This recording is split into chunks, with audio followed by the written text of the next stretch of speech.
Assalamualaikum warahmatullahi wabarakatuh. Berjumpa lagi bersama kami di Staima Podcast. Hai sobat online semua, hari ini kita berjumpa lagi di edisi spesial Ramadan Keren bareng Staima. Bersama saya Umar Syah, kita hari ini akan berbincang-bincang santai tentang seputar Ramadan, berbagai topik menarik selama Ramadan, dan akan memberikan wawasan baru, menunggu waktu berbuka Anda, dan pastinya akan ada perbincangan-perbincangan keren di Staima Podcast kali ini, teman-teman sekalian.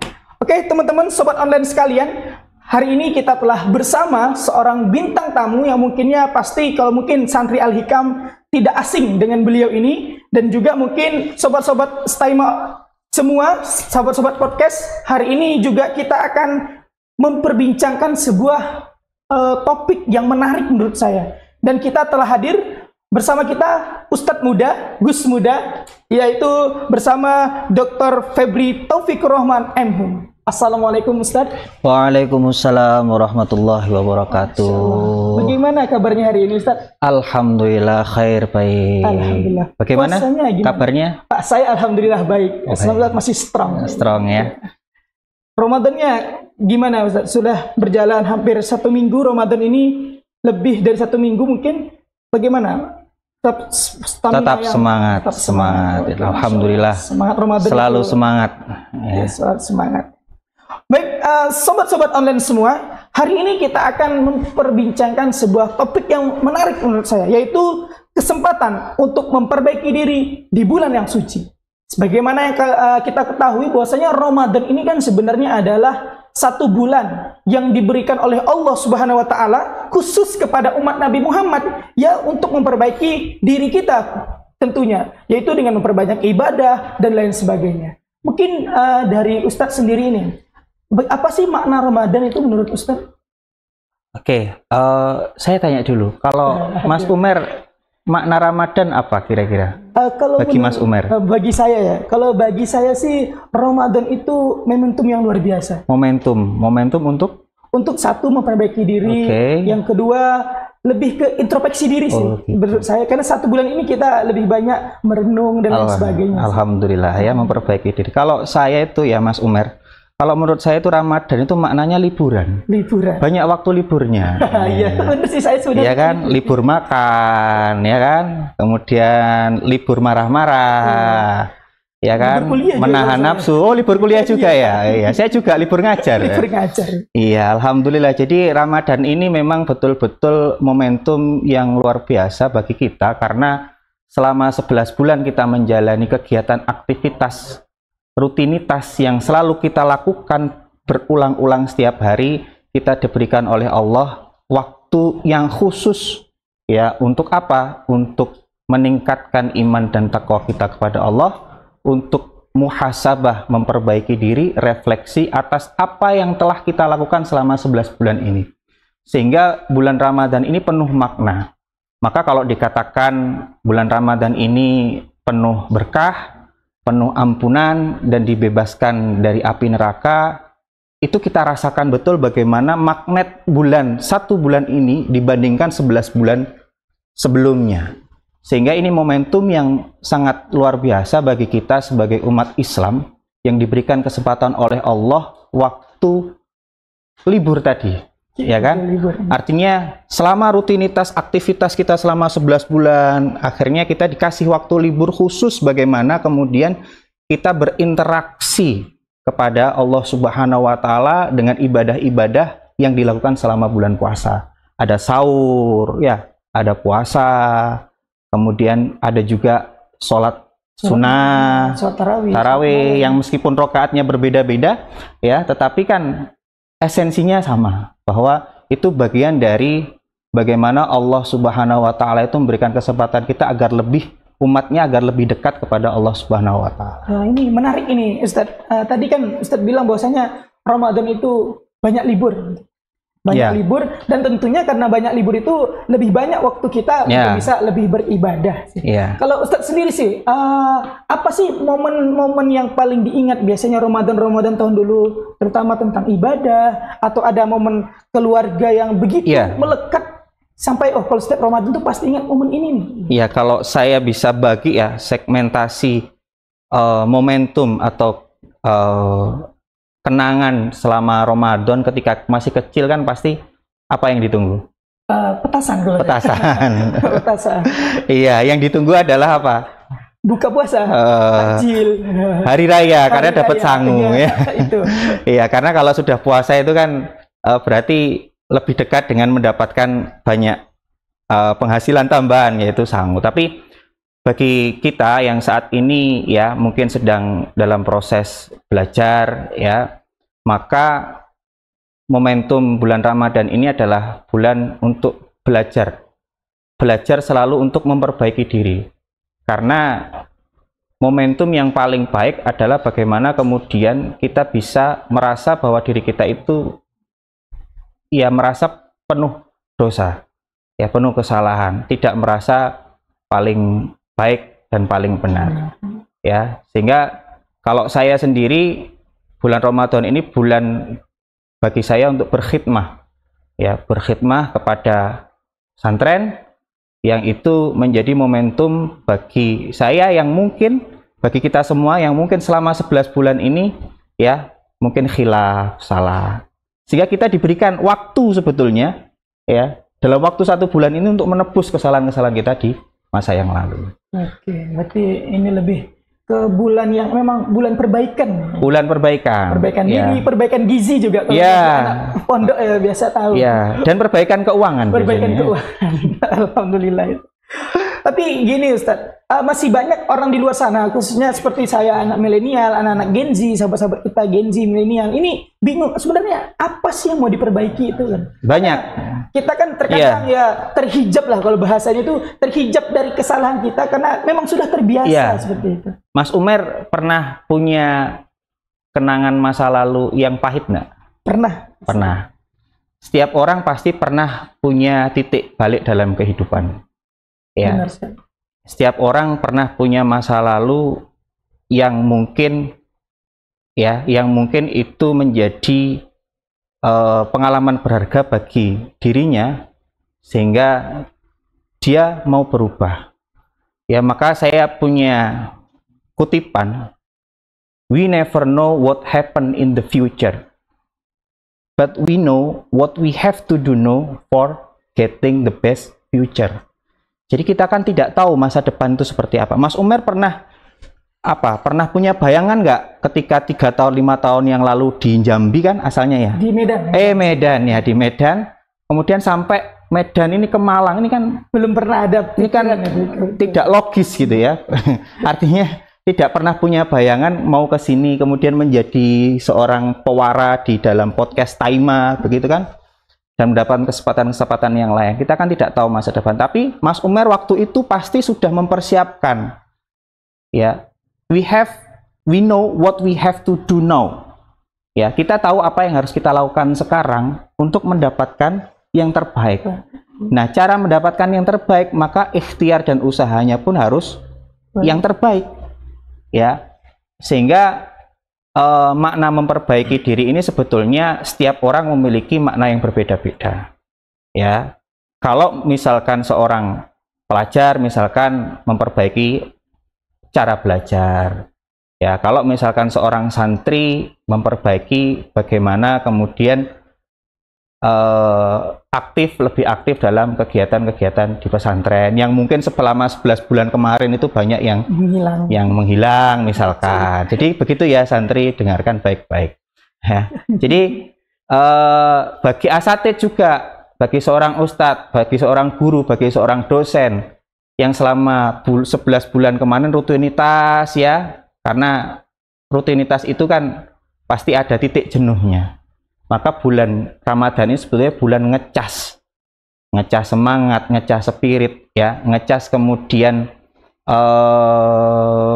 segala sesuatunya yang kemudian bisa menjadi lebih baik lagi. Karena kan dikatakan khairun nas anfa'uhum linnas. Orang yang sebaik-baik orang adalah orang yang bermanfaat bagi orang lain. Maka manfaatkan diri kita untuk bermanfaat orang lain. Oke. Berarti Ramadan itu ya benar. Kalau saya ingat itu, kalau teman-teman mengikuti pengajian online selama bulan Ramadan di Al Hikam TV, pasti sering dengar itu kata-kata dari Bapak Pengasuh, yaitu Ramadan itu bulan ziyadatul khair, menambah kebaikan, bertambah juga semangat dalam berbuat kebaikan. Tapi gini, Ustadz, kalau kita kan bertambah kebaikan di bulan Ramadan adalah bulan untuk mengoreksi diri. Tapi sebenarnya apa sih mungkin kiat-kiat yang bisa Ustadz ada sih punya, kan setiap orang kan punya kiat-kiat sendiri nih dalam gimana sih cara untuk mendapatkan kebaikan di bulan ini dengan kesibukan seperti Ustadz kan selain ngajar di pesantren juga ngajar di kampus, belum lagi bersama keluarga dan lain-lain. Pasti kan itu di tengah kesibukan itu kan pasti perlu yang namanya penyesuaian diri. Jadi ada sebuah prinsip yang mungkin bisa digunakan ya, bahwa kalau kita tidak disibukkan dengan kebaikan, maka kita akan disibukkan dengan keburukan. Ya, sehingga segala sesuatu yang kita lakukan, usahakan itu adalah untuk kebaikan. Fastabiqul khairat, berlomba-lomba dalam kebaikan. Karena waktu tidak akan berulang. Ya, waktu sama, tetapi masanya yang berbeda. Momentumnya yang berbeda. Ya, usianya yang berbeda. Maka kita tidak bisa kemudian mengulang kembali apa yang sudah terjadi. Tetapi kita bisa memperbaiki apa yang belum terjadi. Ya, apa yang belum terjadi? Sesuatu yang bisa kita lakukan dari diri kita, sesuatu yang kemudian ya hari ini kita mau melakukan apa? Misalkan ya, kalau ingin mendapatkan Lailatul Qadar, maka jangan menunggu 10 hari terakhir. Dari awal kita persiapkan. Kita biasakan bangun malam, qiyamul lail. Maka Lailatul Qadar itu akan kita dapatkan dengan secara otomatis karena kita sudah terbiasa. Tapi kalau kemudian nanti saja sholat tarawihnya 10 hari terakhir, ya bisa jadi sampai hari akhir nggak dapat sholat atau nggak dapat Lailatul Qadar. Ya, karena ya itu tadi, kebiasaan yang baik ya akan juga menghasilkan sesuatu yang baik juga. Maka apa yang kita tanam hari ini itu akan kita tuai nanti. Kebaikan-kebaikan yang kita lakukan, kebiasaan-kebiasaan baik yang kita lakukan selama kita belajar, ya selama kita berproses, ya selama kemudian kita ingin mencapai cita-cita, ya maka di situ kan ada kesungguh-sungguhan, manjada wajada. Kalau sungguh-sungguh maka Allah akan memberikan jalan, ya dari arah yang tidak disangka-sangka. Gitu Mas Umar. Kalau Mas Umar sendiri gimana kiat-kiatnya? Setiap pagi setelah sahur tidur lagi atau baca Quran? Alhamdulillah kalau saya sih selama Ramadan ini ya, alhamdulillah habis sahur langsung persiapan ke masjid. Alhamdulillah. Ya, ikut pengajian di masjid, dengar kultum. Ya. Jadi harus dipaksa. Jadi kalau kita kemudian misalkan kalau biasa setelah sahur misalkan setelah subuh tidur, maka badan itu kalau kemudian kita paksa untuk bangun, badan itu akan otomatis. Jadi kita istirahat 30 menit saja sudah cukup. Ini juga yang menarik ini, Ustaz. Membangun kebiasaan. Kan biasanya kan kalau membangun kebiasaan itu kan dimulai dari terpaksa. Sedangkan kalau terpaksa ini kan ya kita tahu lah, kalau misalnya kita memaksakan sesuatu yang memang awalnya itu tidak terbiasa, itu kan sulit ini.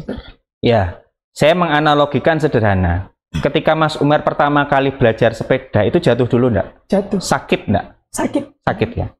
Ya, artinya dan akhirnya bisa kan? Alhamdulillah. Ya, alhamdulillah bisa. Sama sebetulnya kebiasaan itu, apalagi kebiasaan baik kan? Kebiasaan baik itu kan pasti banyak tantangannya. Terutama bisikan-bisikan syaitonir rajim. Ya, syaiton kita itu sekarang di mana-mana, ada di YouTube, ada di gawai kan?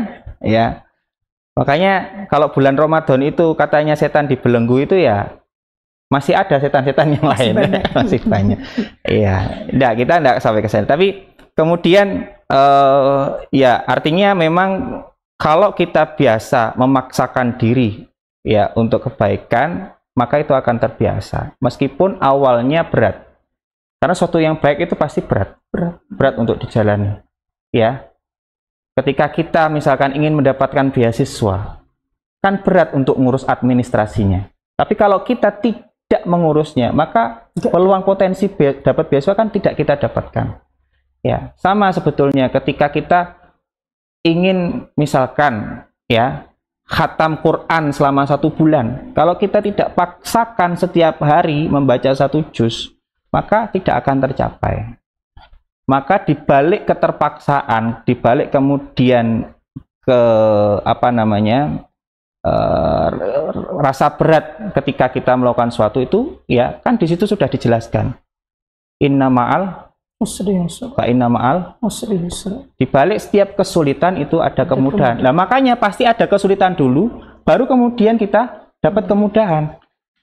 Ya, maka banyak orang sukses itu tidak mungkin ya kalau dia tidak merasa sulit dulu. Pasti bersusah-susah dulu, kan ada peribahasanya. Bersusah-susah dulu, bersenang-senang kemudian. Kan kita enggak bersenang-senang terus. Susah kemudian. Nah, itu yang bahaya kan. Ya, jadi kita harus lawan ya, karena hidup itu hanya sekali. Ya. Hidup itu hanya sekali. Jadi mungkin itu ya. Jadi memang kita harus memaksakan diri. Kalau enggak memaksakan diri, ya tidak akan bisa terbiasa. Memang harus diawali dengan terpaksa, dipaksa, lama-lama terbiasa. Witing iso jalaran soko kulino ya.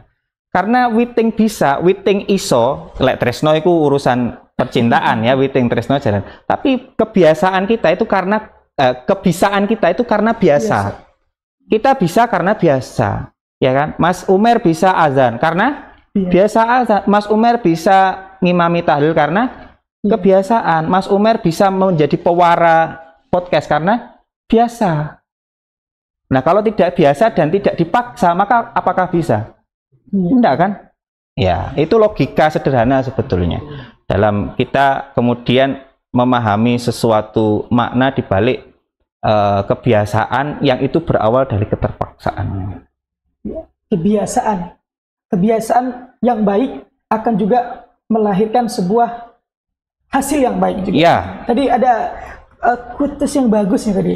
Hidup hanya sekali, buatlah hidupmu berarti. Oh iya. Iya, harus berarti. Ya, bermakna dan berarti. Bermakna dan berarti. Iya. Oke. Tadi kita sudah membahas tentang kebiasaan baik yang diawali mungkin dari terpaksa melalui kebiasaan. Apabila sudah terbiasa, misalnya kita kan terbiasa sholat, terbiasa ngaji di pondok. Mungkin ada nggak kiat-kiat dari Ustadz untuk meningkatkan kualitasnya? Kan dari awalnya kita biasa saja sholat kita, mungkin bisa kualitasnya itu ditambah lagi. Apalagi amalan yang Ramadan, ya, semua amalan itu berlipat ganda. Tidur pun beribadah kan.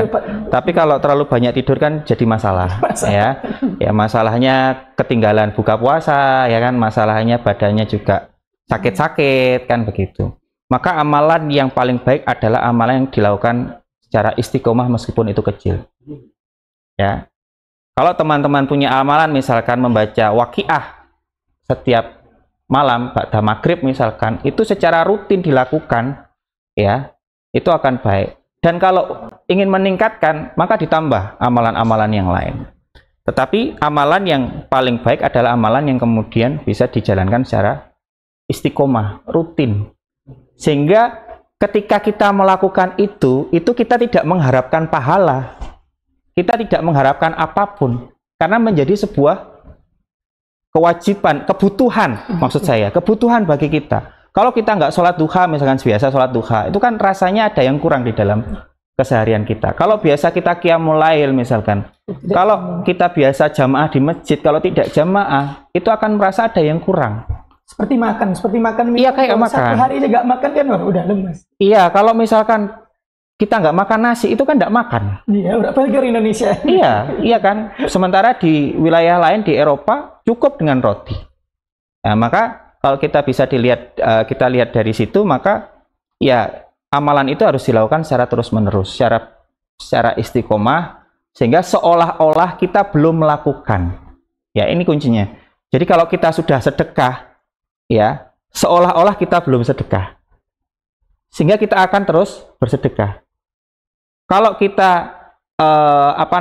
sudah sholat jamaah, seolah-olah kita belum pernah sholat jamaah, sehingga kita setiap hari akan sholat jamaah, padahal kita sudah sholat jamaah.